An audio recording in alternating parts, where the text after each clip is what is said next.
হে দুনিয়ার মানুষ, তোমরা শোনো, তোমরা জেনে রাখো, আন্নাল্লাহা মাআল মুত্তাকিন, নিশ্চয় আল্লাহ পাক রব্বুল আলামিন মুত্তাকি বান্দাদের সাথে আছেন। কাদের সাথে?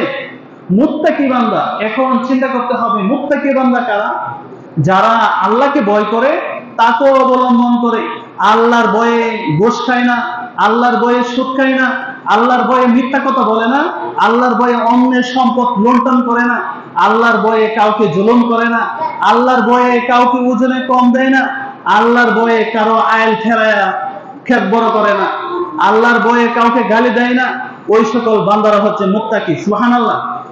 তাহলে আমরা এক কথায় বুঝতে পারলাম, যারা অপকর্ম, আল্লাহর নিষিদ্ধ কাজগুলা যে ব্যক্তি বর্জন করে চলবে, ওই ব্যক্তি হচ্ছে মুত্তাকি। মুত্তাকি ইবাদত কম করে বেশি করে এটা হতে পারে, তারতম্য হতে পারে, কিন্তু আল্লাহর নিষিদ্ধ কাজগুলা সে করে না, মদ খায় না, গাঁজা খায় না, এবা খায় না, ওই ব্যক্তি মুত্তাকি।